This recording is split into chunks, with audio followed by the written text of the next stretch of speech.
How to change iCloud account on iPhone.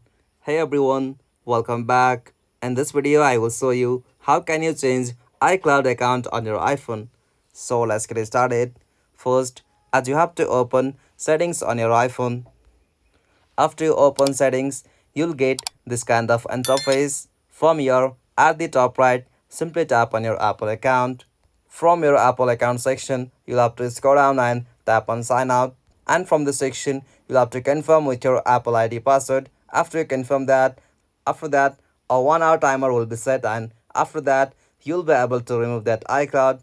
After you remove the iCloud, from the same section, you'll be able to add a new Apple ID from the section. After that, you can simply switch or change iCloud account on your iPhone.